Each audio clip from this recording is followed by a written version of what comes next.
and my project is the website Morpheus. What makes a website innovative though?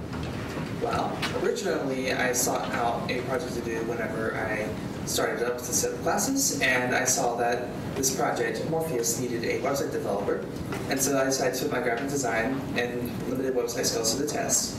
And so I didn't want a basic website, like a Wix website, for instance. No, I wanted something more. I wanted to create something that brought out part of Morpheus into the website. And so, coding from scratch, using only Notepad++, I have created a website and have it hosted publicly that brings out a game into the website that isn't exactly a game in itself, but the website itself is a game. Thank you.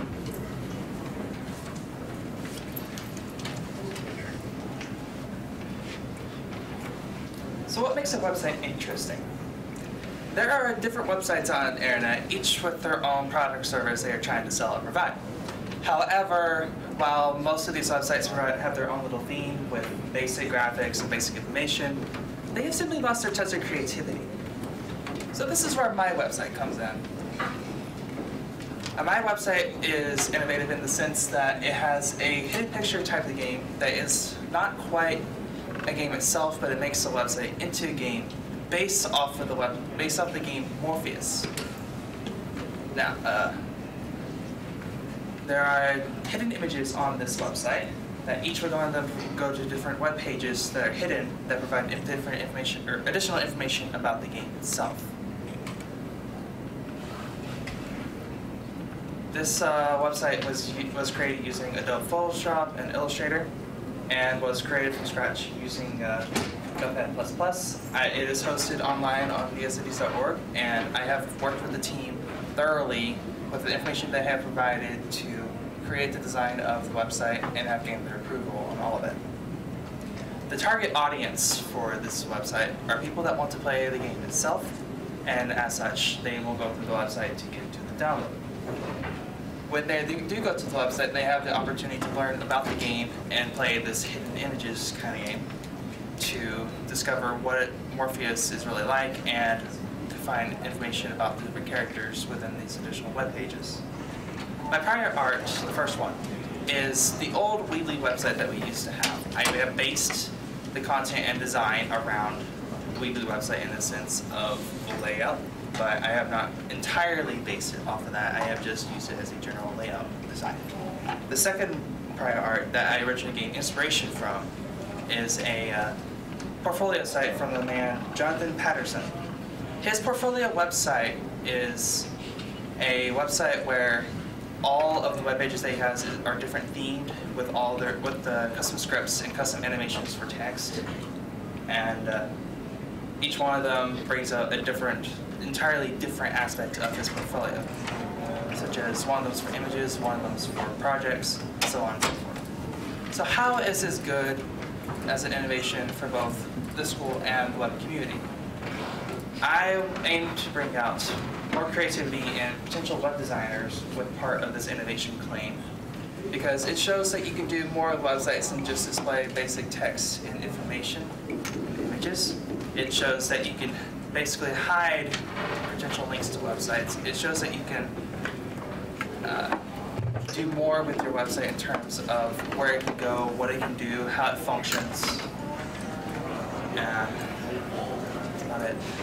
I thank you for your time, and I hope to meet you out in the comments later on at my booth.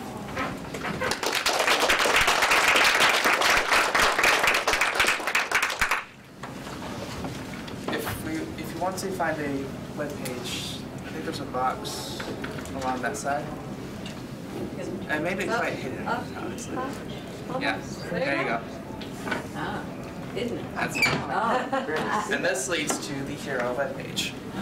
It displays a description of the hero and its functions within the game, and some of the lore behind it.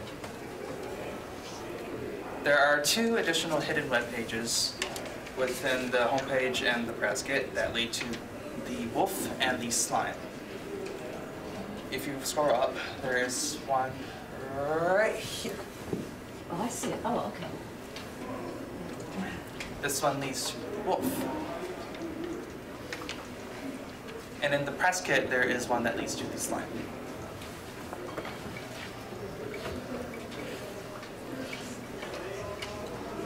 Okay, so what other uses do you see for creating hidden images and websites? What other websites do you see that could use this kind of technology?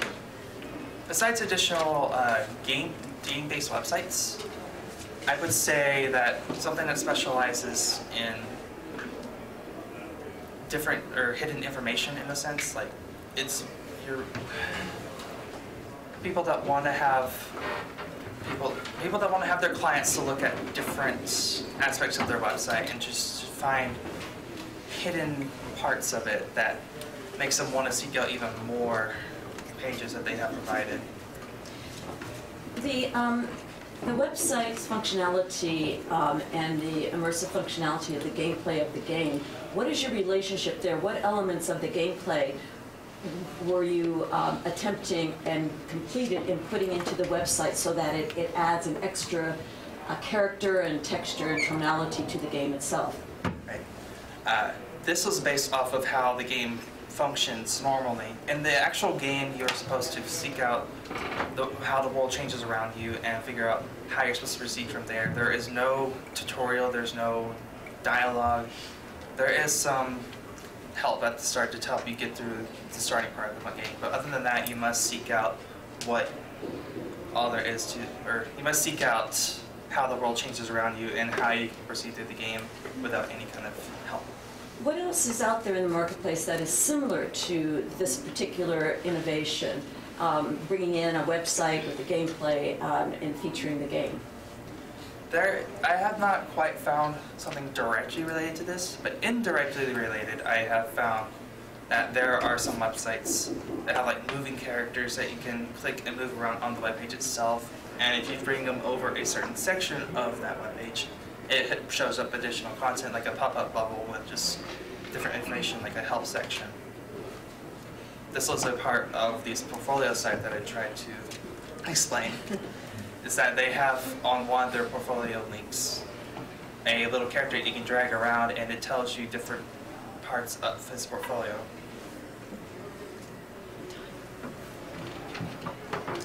Zach, so the hidden icons are very intriguing to me. And in the game Morpheus, they use visual clues to lead the player through the game. How are you leading your viewer to those invisible icons to be able to show them what's there? It is a bit hard to see on the projector, but on an actual computer screen, the images are a bit more easier to see. And I have purposely placed an image when I originally uploaded the home screen on a place where one can easily see it. So once they look over at it and click on it, they may want to seek out even more.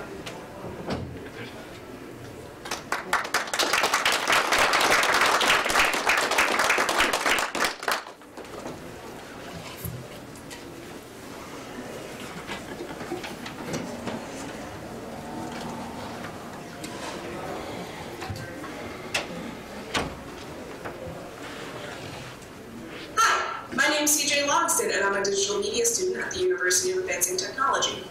Currently, I'm working on a project called Color Psychology Installations, color psychology being color and how it affects your brain and mood, and installations being large-scale art pieces, even larger than the ones behind me. For this project, I will be taking up a staircase at the University of Advancing Technology, and the goal of the project is to uplift and focus the students during finals week.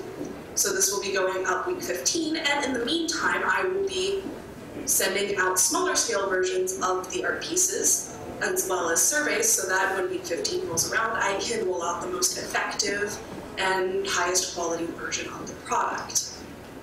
Thank you so much for checking this out, and I hope you all get to view and be calmed by this project. Hi. So, let me ask you guys a question and answer me honestly. How much do you like plain white walls? I was expecting a resounding cheer.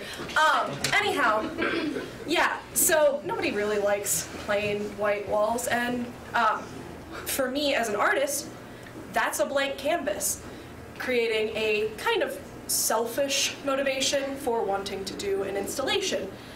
Now, studies show, particularly one from the University of, the University of Texas, showing that the white walls actually hinder productivity, they increase stress levels. White walls are not good for business. If you could, do you have my website by chance? I thought I did. Okay. So, If not, that's all right. I'll just keep talking. So yeah. So I don't know if you guys have seen it, but out on that staircase just outside that door, I have a giant installation taking up some of that white space. Now, for my student and my graduating student peers, it's finals week. Stress is pretty high, right? Rank your stress from a 0 and being panic mode. I'm willing to bet a good chunk of rank themselves between 7 and 10. Am I right? 12. 12, yeah. My graduates over here, we're in the 9 to 10 range, right? And these white walls aren't helping, man. So the goal of my project was to create an installation using the power of color psychology to help calm the students around me. Right out there, you'll see, hey, my friend. That, you will see that. Can you click on that orange PowerPoint button for me? Thank you so much. And then just 2 slides. But yeah, so that. But yes, continuing on. That is what I have created in that staircase over there. There we go. Whew, back on track. So yes, so, I blanked. Can you go ahead and go forward for me? So yes, it's no secret that color has meaning and it affects us daily.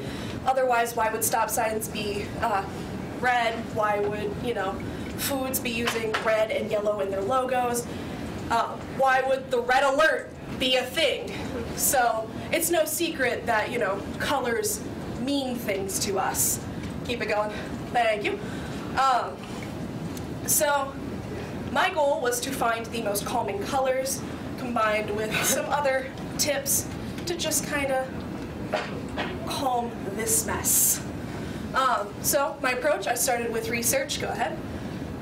First thing I came across was the University of Texas study, where basically people were put into 3 different rooms: a white room, a red room, and a blue-green room. The red room and the blue-green room didn't really affect productivity, but they noticed more negative effects in the red room, and in the blue-green room they noticed a little bit more positive effects, but they still worked the same. However, the people placed in the white room were more prone to mistakes.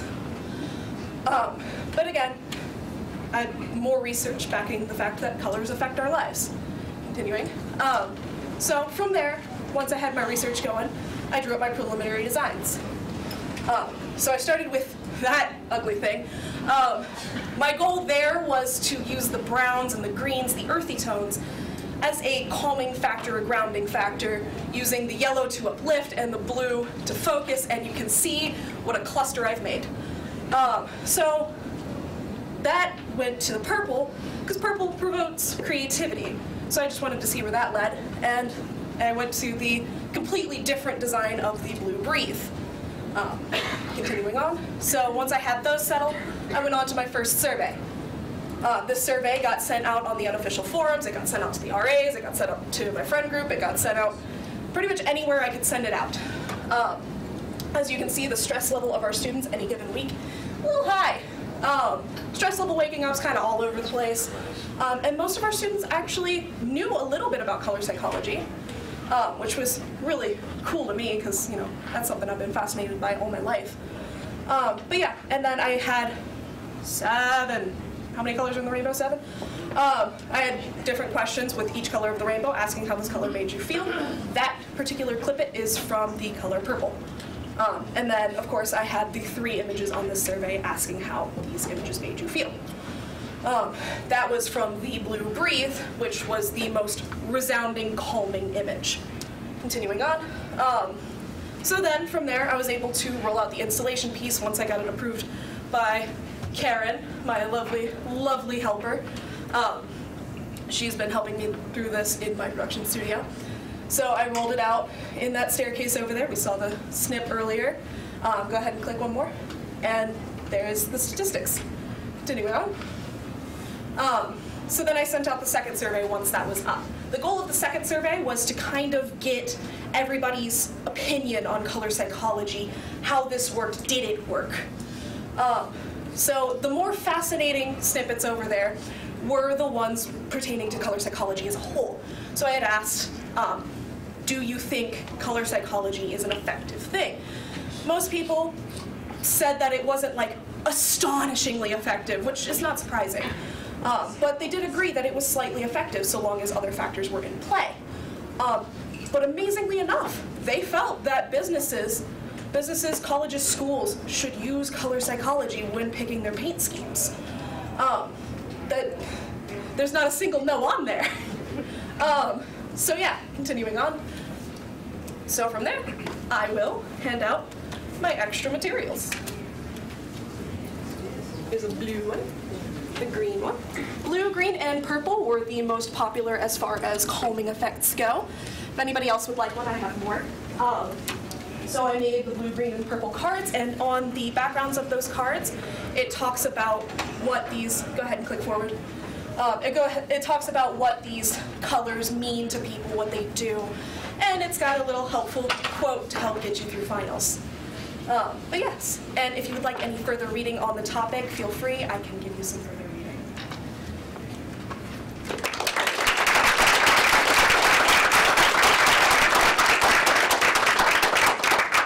So CJ, this is great, and I'm really glad that you were able to empower, obviously everything you've learned through, elements and tools, graphic design, obviously color theory, and really kind of help, the student body with that awesome graphic you have, like Stairway.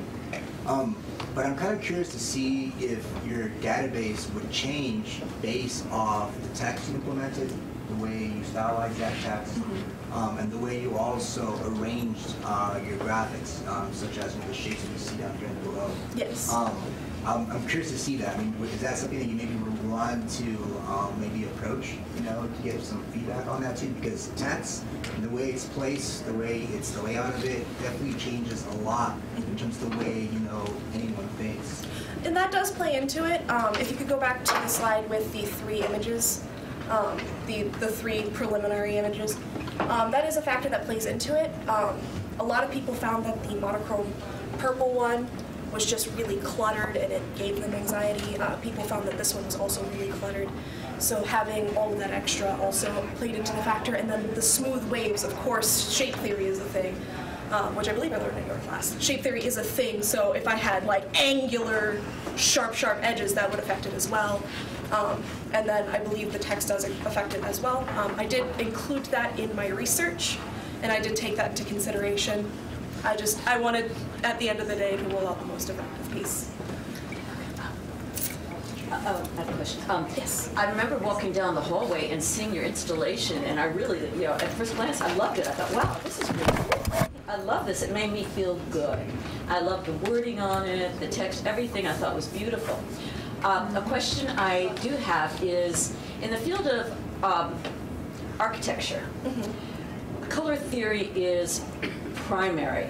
And when architects work on a building and they're figuring out where to place the building and the windows and the light and whatnot, that's primary for the design. And they also work with the interiors with their clients and talking about color. Did you, in your work for the quantifiable data and looking at the numbers and the relationships, think about maybe incorporating the field of architecture in this in some way?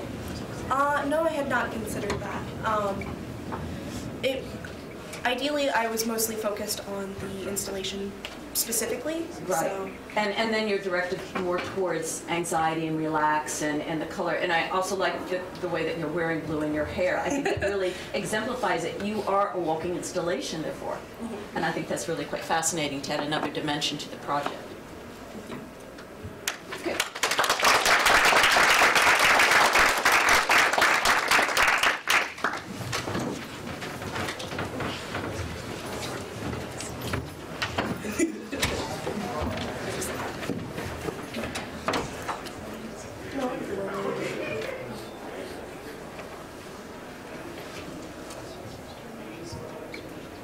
Romeo D.D.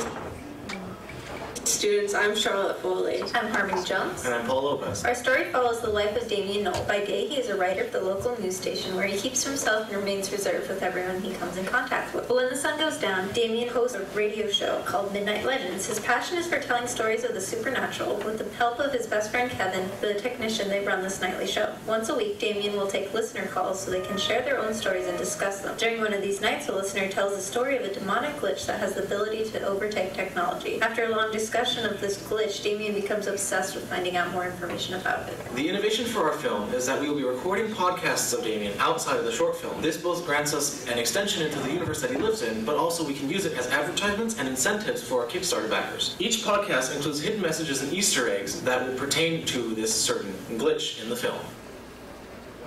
Alright. So our film Disassociation innovates the use of podcasts and expands upon the supernatural in the universe that our main character lives in. So my role as the director of this film is to ensure that these podcasts help to expand Damien's universe and help bring it more to life. By adding subtle details and hidden elements into each of his podcasts, each podcast, though individual and separate from the film, helps complete the story as a whole. So Damien is a news reporter by day, but after he leaves his 9-to-5, he goes to his other shift as a paranormal radio show host, discussing and theorizing ways to explain the unexplainable.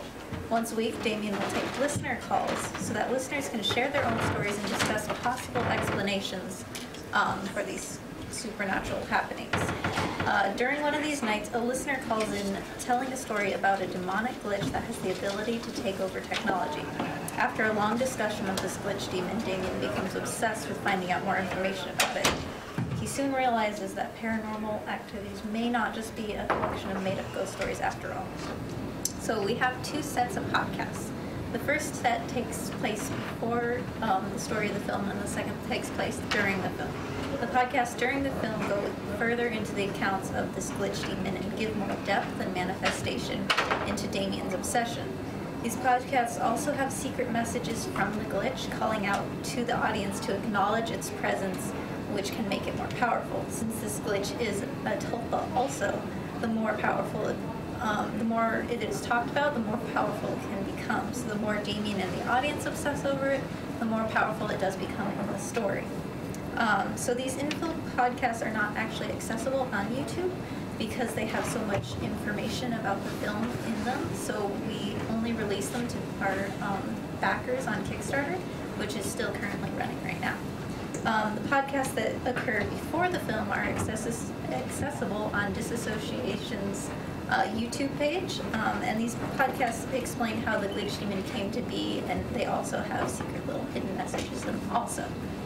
So we have here some audio from one of the podcasts. This is Damien introducing himself and the story that he is having this night.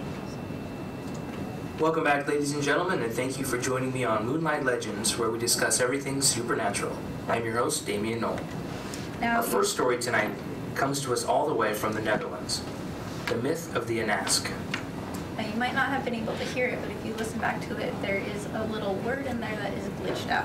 So what we did, we went through this whole podcast and we pulled out each little word that is glitched throughout this thing.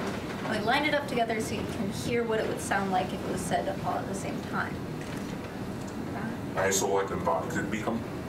Now, if you're interested in finding out more stuff like that, you can look at them on YouTube. It is pretty quickly, but you have to spend a good amount of time if you are really interested in it. We also do have a sample of the film here for you guys. This is when Damien has become super obsessed with the glitch and it is starting to take over him.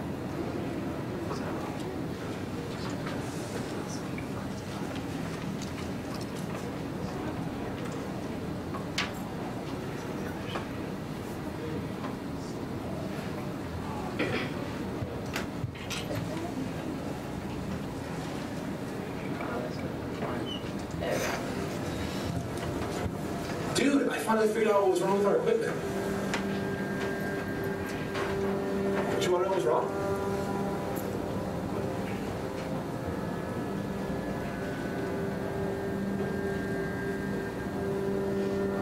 I'm going to dedicate tonight's show to the glitch demon. What? Why? We've already spent way too much time on that story.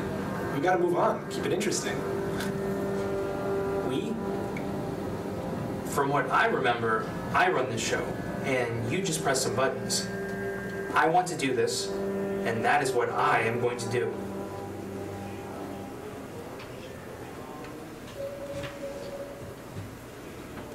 Audience, welcome back. I know that so many of you wanted to hear more about the glitch demon that we had discussed earlier this week. Due to popular demand, I will be dedicating tonight's complete show to the glitch demon. Now, as you can see, the tulpa is trying to get more and more power by talking about itself more. So the significance of using podcasts in this project is that it is one example of an out-of-the-box way to tell a story. These podcasts add depth and an element of realism and relatability for the audience to grab hold of. A short film alone might not be able to accomplish this. Just as a film score progresses a film forward and aids in the emotional aspects of a story, or how painting can be used as a means to bring parts of a short story or poem to life, using pieces of modern pop culture can help make a story whole and captivating for the audience. This is what we have accomplished by incorporating podcasts into our film.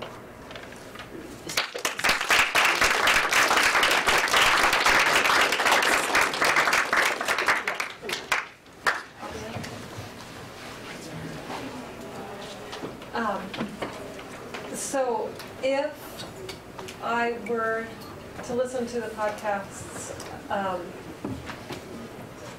and like we heard it all strung together, is that the demon himself talking? Yeah, it's him messing with the audio because he can control and manipulate technology, so he messes with the audio to spell out his little messages throughout Damien's podcast.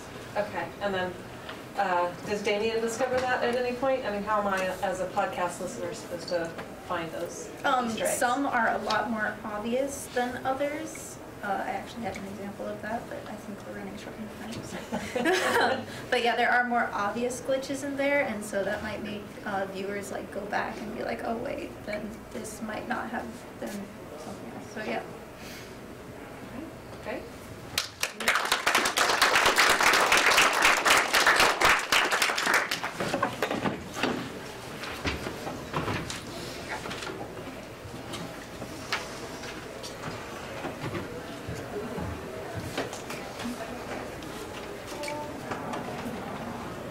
Hi, my name is Brenda Peterson, and I'm here to present World of Marts.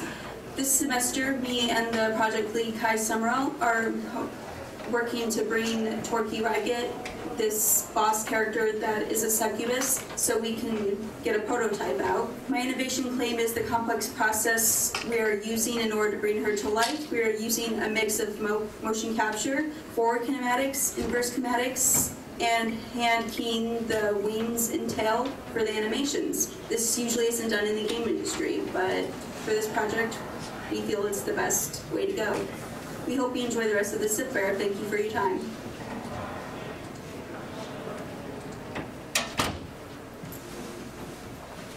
According to Lab Zero Games, the people behind Skullgirls, the amount of money it takes to add one new character to a fighting game roster is $150,000. As you can see in the little drawing they made, most of the money comes from contracting others to do the work. Now imagine if I wasn't on a 3-person team for World of Marts and instead doing many tasks. Instead, if I was on a huge company doing only one specialty, the amount of money that it takes for animation and contracting by itself is $30,000. To add to that cost, for a total of 8 staff members for this time period, they're also paying $48,000. But what if I told you that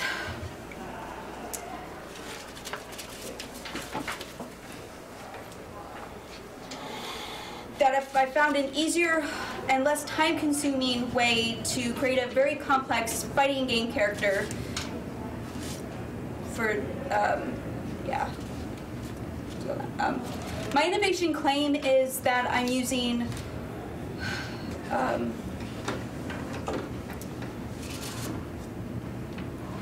a human IK system and combining it with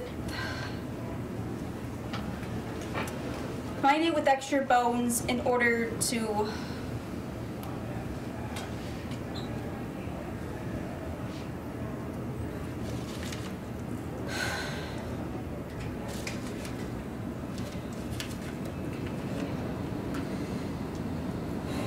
I'm so sorry, guys. It's okay. Just take a deep breath. My innovation claim is I am using a already pre-existing human IK bone system and combining it with custom bones in order to make the process easier for that. Usually it's not done in the game industry, mostly because people don't want to do both mocapping and hand set keying for the characters. That, and in the past there have been problems with trying to combine the two, but I have found a way around that. As you can see, I start with going the Autodesk Maya human IK rig and combining custom bones to it. Let's go down. Next, I actually import that into Motion Builder, along with the mocap data, attach the actor to that, and I bake the rig to the control rig. But that temporarily, makes the wings and tail go away, but that's okay because after we do that process fixing it, you go back up, and we bake it to the skeleton, they actually come back, and then we're able to import that back into Maya and add the secondary animations. If you scroll down, that is the result of doing that.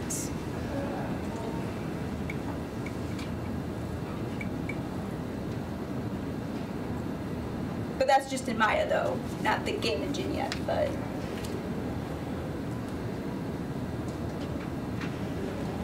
You can scroll down.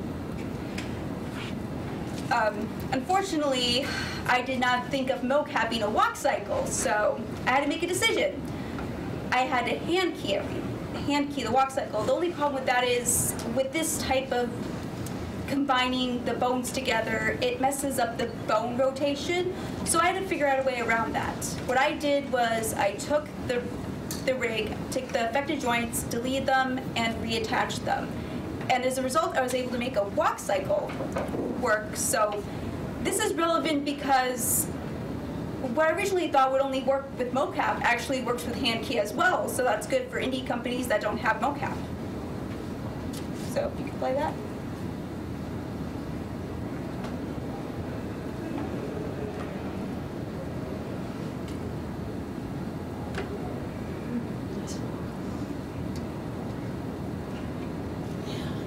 Yeah. And of course, we have some of the footage in the engine. This, of course, is just the beta still, but we're seeing some. Yeah, you might have to go forward a little bit because it takes a while for it to actually load.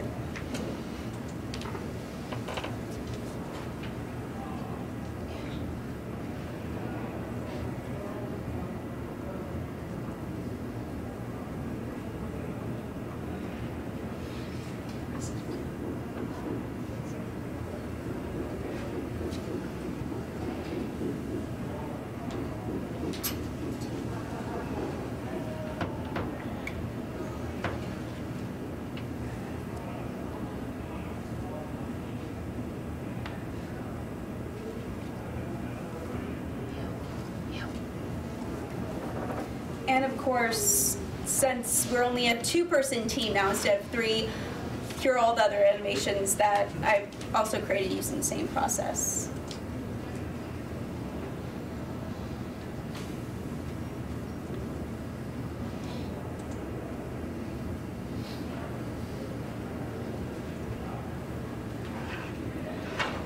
These are both the weapon and the non-weapon animations. But I have a lot of more animations that take up the video. To recap, what takes a most likely long and hard and time-consuming process and expensive is cut in half basically.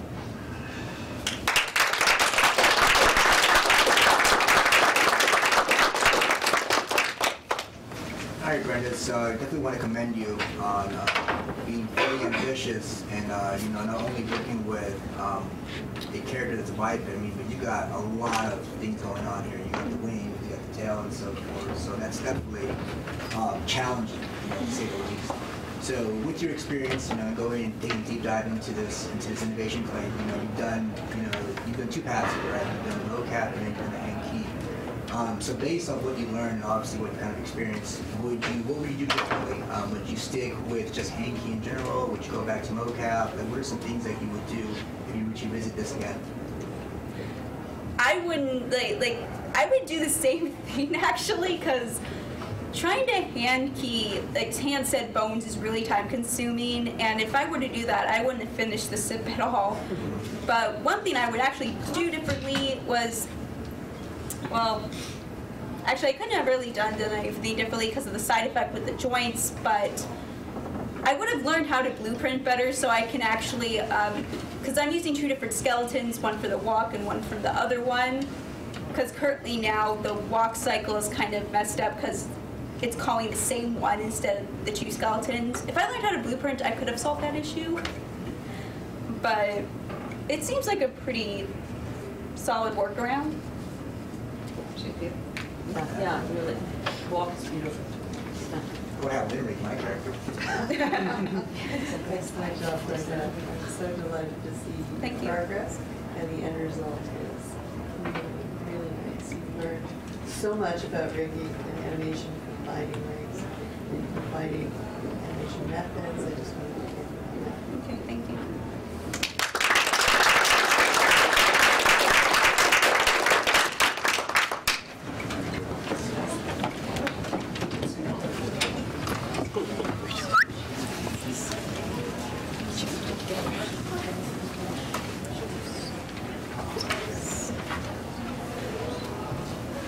Hello, I'm Difford Cowan, a programmer on Morpheus. Morpheus is a puzzle adventure game where the player can change into different forms and use the form's abilities to solve various puzzles of the game. So as a programmer, I program some of the abilities that the forms can use to solve these puzzles. The innovation claim is that we teach the player through the visuals of the game and the game's environment, teach them how to use these various abilities. And with the innovation claim, I am excited to work on it because of the challenge the innovation presents. I hope you have a great time at Zip Fair, and I'll see you there.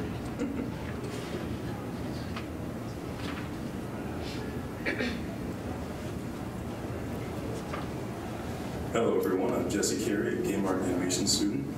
Hi, I'm Holly Shriver. I'm also a game art and animation student. And I'm Kayla Lau, yet another game art and animation student. And we all work in a game called Morpheus. Morpheus is a third-person, open-world and exploration-based game centered around a broken and abstract world with a unique player past. This game is different because we have zero dialogue throughout, written or spoken. So this means that the artists have to work very closely with the designers in order to convey every single message visually. And personally, we all love the idea, and we were really drawn to it initially because it's quite a challenge to have to take every single message and every single idea that our very creative game designers think of and implement them visually through our models, textures, and animations. See, that's it there.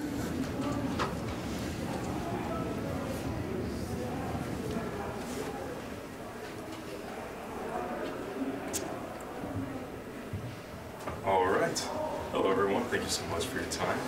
Of course, this is Morpheus. We can go to the next slide.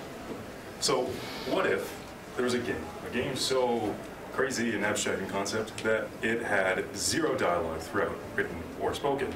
Now, I know what you're thinking. That's already been done, right?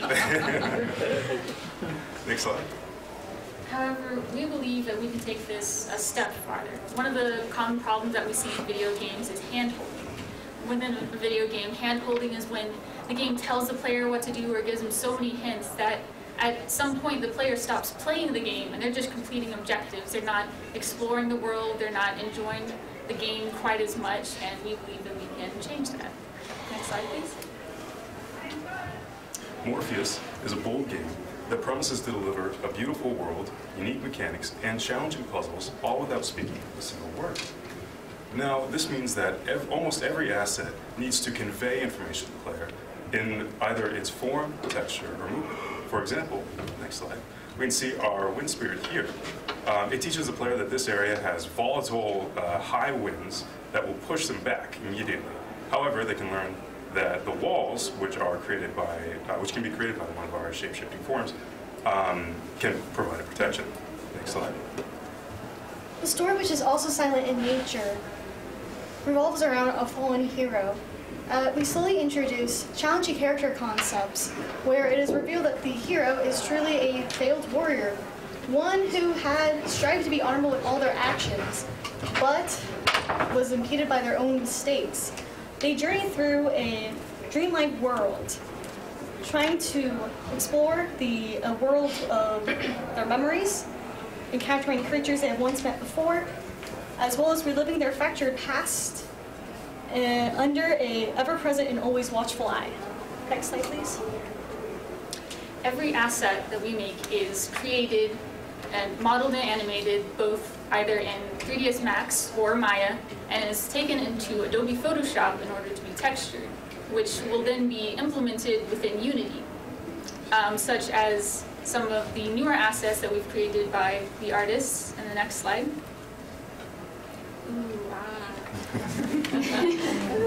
As well as the wolf form, which is in the next slide, and his pollination mechanic, which was programmed here by Jeff.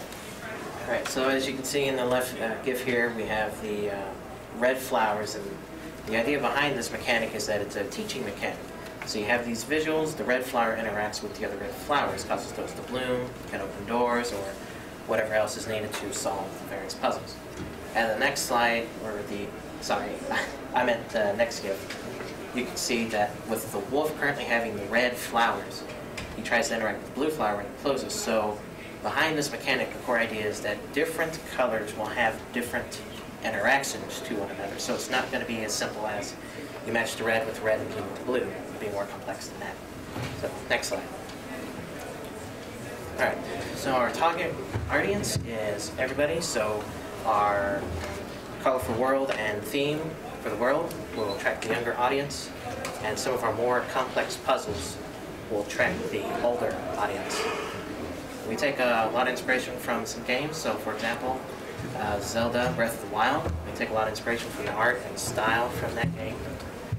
And another game we take inspiration from is The Witness. And in The Witness, the players have to interact with the environment to solve some of the various puzzles. And with Morpheus, we aim to go beyond that with our open world and creative force.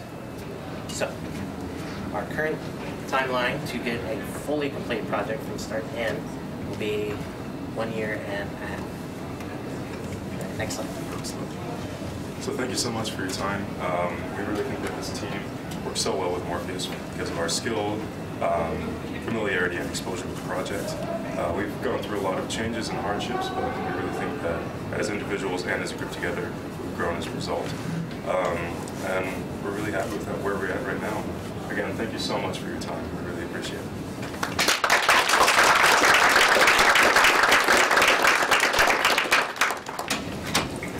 Morpheus is probably one of the more colorful games that I've really gone through my process. Can you speak individually about your participation as far as your mentoring and leadership goes, since everyone on the team is an individual customer? Certainly. So I joined in on Morpheus almost immediately. As soon as they had a demo, they pitched it to production studios, and I hopped on immediately. And when that happened, although it was new to this school, I still had experience from my last college. And so I was able to take that in with my existing skill, and then I was immediately able to teach the other artists that were joining on slowly. And then they would be able to take that information that they and teach that back, and we keep communication as open as possible. I mean, I have a monitor that is just glued on Discord for me personally, so we are constantly discussing and sharing our giving feedback, and we can create a feedback loop and create this positive teaching environment for all of us. So I know personally a skill, especially with the unique art style, has increased significantly. For me, I was a subcontractor shortly after the project began in production studio, but I officially joined summer, so their second semester. When I first came into the class, I was very unfamiliar with texturing, but my wonderful art lead here was able to introduce me to texturing, get me into the art style immediately, and from there I felt as if I'd been able to become a more independent 3D artist. As I will admit, I was lacking when I first came here. In the process, I've also been able to help mentor the other artists who came in the semester after, and be able to grow as an artist myself. I started and I came to this project mostly because I knew the project lead and I knew how dedicated he is to work. I trusted him very much with this project, and as I was making it, I became a lot more interested in it because I also have previously wanted to be a game designer. For financial sake, I won't do that yet. But I always wanted, like every time someone pulls up more environments, I loved giving feedback, and I would talk about how certain objects or plant material could interact with the environment and teach better without saying anything, that sort of thing. And I actually do realistic designs usually, so hopping onto something that is all purely stylized was one of the challenges that I wanted from this kind of a project, and I definitely got that trying to imitate Harlan's art style.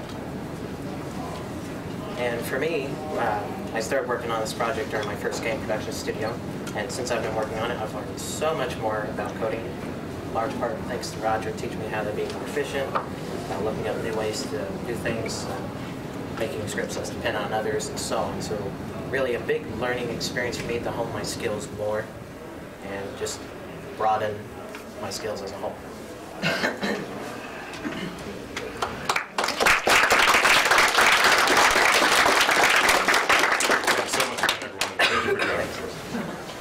Thanks. And that wraps up our SIP fair for today. Be sure to stick around for the Greenlight celebration or setup where the students from the game studio classes will be presenting the projects that they've been working on. Thank you, Hugh.